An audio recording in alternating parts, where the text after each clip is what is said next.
If you haven't had water today, or water in the past hour or so, here's your sign to go drink some because you deserve it. There will not be any dehydration in my house. Hi everyone, welcome to my channel if you're new. My name is Effie, if you're not new, welcome back. So it's been a few months and it's not because I dislike YouTube or because I didn't have content to film. I honestly just lost my battery charger for my camera and couldn't record properly.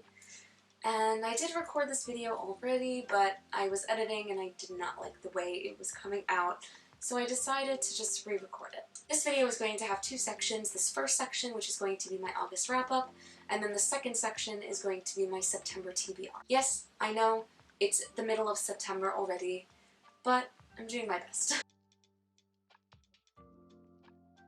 Okay, first we have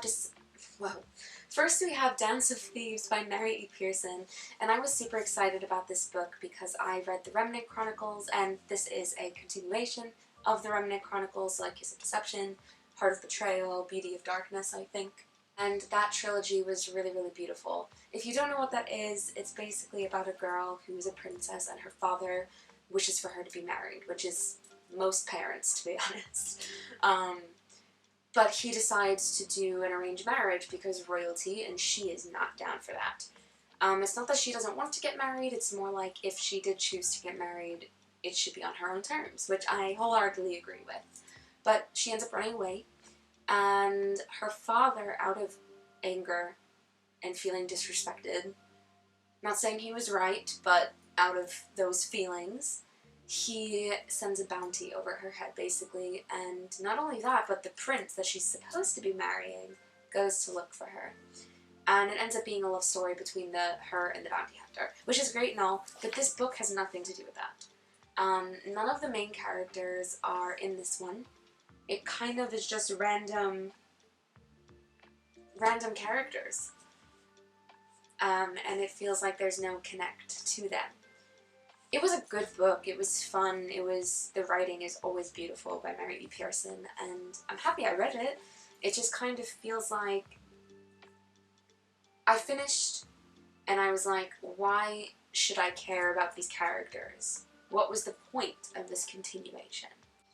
Next, we have A Burning by Megha Mohamdar. And this book I was super, super excited for. It's short, it's like 250 pages. Not 270. This book is about a girl, her name is Jivan, basically posts on Facebook criticizing her government and just saying, because there was a terrorist attack at the beginning of this story, and she basically says if the government wanted to be there for its people, it would be there for its people.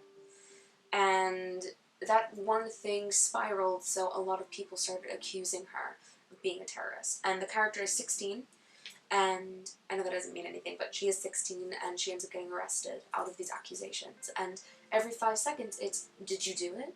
And she's like, genuinely no. And they're like, that's exactly what someone who did it would say. And it was very infuriating because the whole time, for the exception of the first chapter or two, it took place in a jail cell. And as a writer, there's only so many places you can go. So I was really disappointed.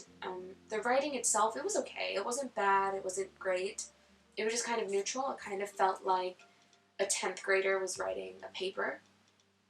And I don't know, it didn't connect with me. It didn't really resonate anything with me. There was no emotional connect. That's the main issue, is that the main character, you know, she's walking around and everyone's like, you're a terrorist. And there's no, oh, like, this really hurts, like, why would people think that by default, just because I believe, like, you know.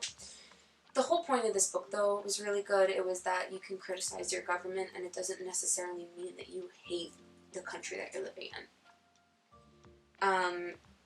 That's, you know, that's the tea. Next we have Mexican Gothic by Silvia Moreno Garcia, and this book was so hyped up, and I hated it. With every page, I wanted it to be over. Why didn't you just stop reading it? Because I feel so incredibly guilty every time I don't finish a book. And nothing against Silvia Moreno Garcia. There are certain parts of this book that I did enjoy, but not many. The writing is okay. It feels like I need a dictionary to read it. I don't need to know every detail of every crack in the floor ever. I just don't. If you don't know what Mexican Gothic is, it's all over Book Talk, it's all over Bookstagram.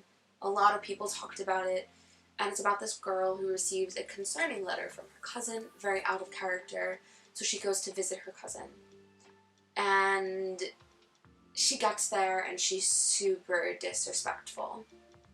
The main character's name is Nome. I hope I'm pronouncing that right. Nome, she goes to visit her cousin and she's super disrespectful. The aide person in the house is like, don't smoke in here, please. Very easy rule to follow. And she does it anyway, when it's so easy to just go outside.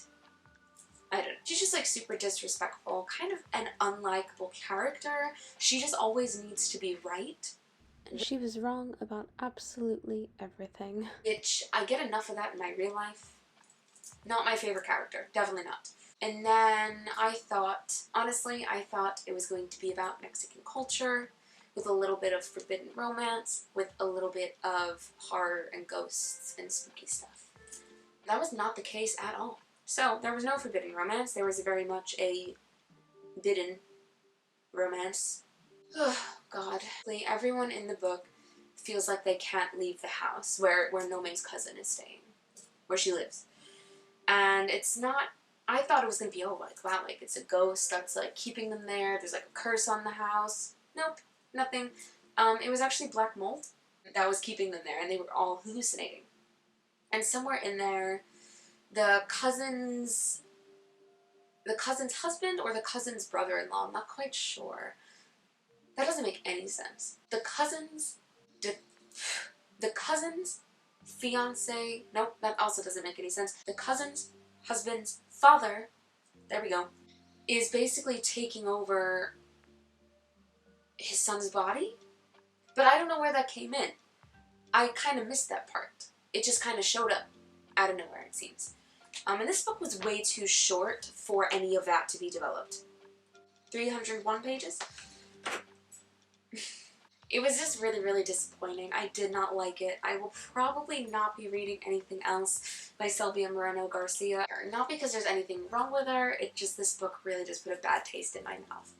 There was also no Mexican culture whatsoever. It takes place in the Mexican countryside, and that's the only thing about it that has any Mexican essence. And even then, there's no culture to it, except for the names, and that's it.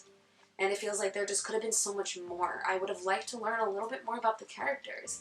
Instead, it just kind of jumped right into it, which usually I don't have a problem with, but this one, it just really missed the mark entirely.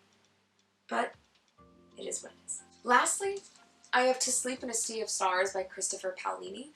Christopher Paolini wrote the Aragon series, and this is his first science fiction novel. Now, this was added to my do not read list, did not finish list. Not do not read, I'm sorry. Do not finish list. And it's not because I hated it, it's not because I just couldn't finish it, it's not because it was bad. It was actually really enjoyable. It's a science fiction novel, his first one, and it's basically about, there's like a space war of sorts, and our main character gets stuck in the middle. All of like her internal interfaces and internal tech are broken, so she has to basically relearn what it means to be without those things.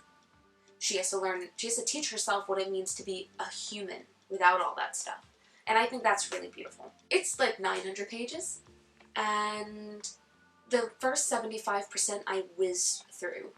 I started reading this at the end of August. It's already been 2 weeks since I've read anything. And the last 25% I could not get through. It just kind of took too long to get to the point. That's not to say that I'll never finish, but it is in my did not finish list now. And the Mexican Gothic is in the I wish I didn't finish list. So, there's that. Now, welcome to the second part of the video, which is going to be my September TBR list. Alright, so first up, I did start reading this already. I didn't get very far yet, but I like it so far. Neon Gods by Katie Robert. This is like spicy Greek mythology.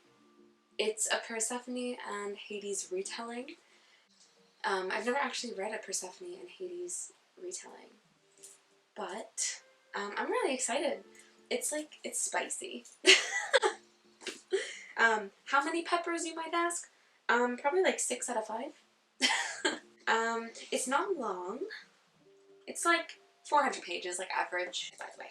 So then we have November 9 by Colleen Hoover. From what I heard, Colleen Hoover is not the strongest writer. And from what I've read, I don't actually like her writing that much. But this premise is actually really cute. So it's basically like this girl, she's at dinner with her dad, and he asks, oh, like, you know, like, when are you going to meet someone? When are you going to start dating? Do you have a boyfriend? All that stuff. And someone overhears this, and he sits down. He's like, sorry, I'm late, honey. And he pretends to be her boyfriend. And every year, on November 9th, they meet up, and they just see what happens. And I think that's a really cool premise. I think it's kind of sweet, actually. Because, like, they're both, you know, they're both single, I guess. Next we have The Darkest Corners. Next we have The Darkest Corners by Kara Thomas. And basically it's about 2 girls who witness a crime, and they kind of have to tell their side of the story.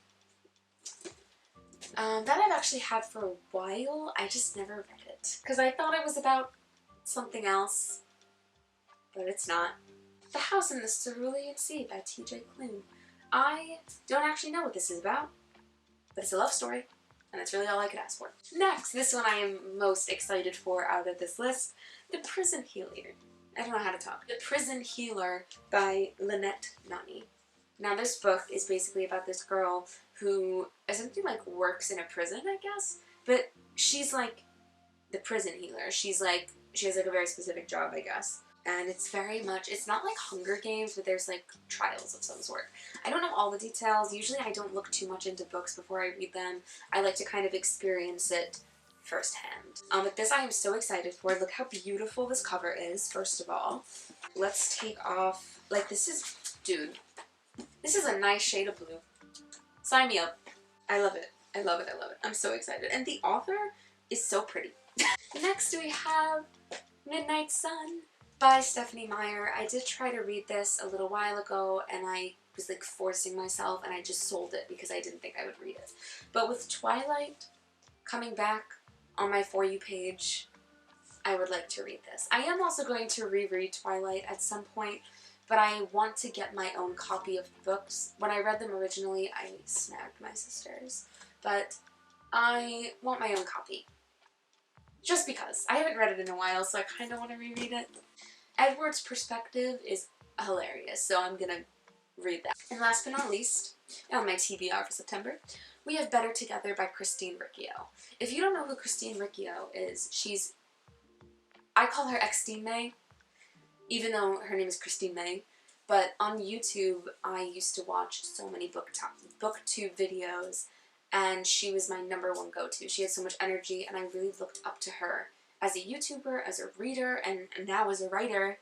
And I ordered this from barnesandnoble.com. It was on sale, and what makes it even better,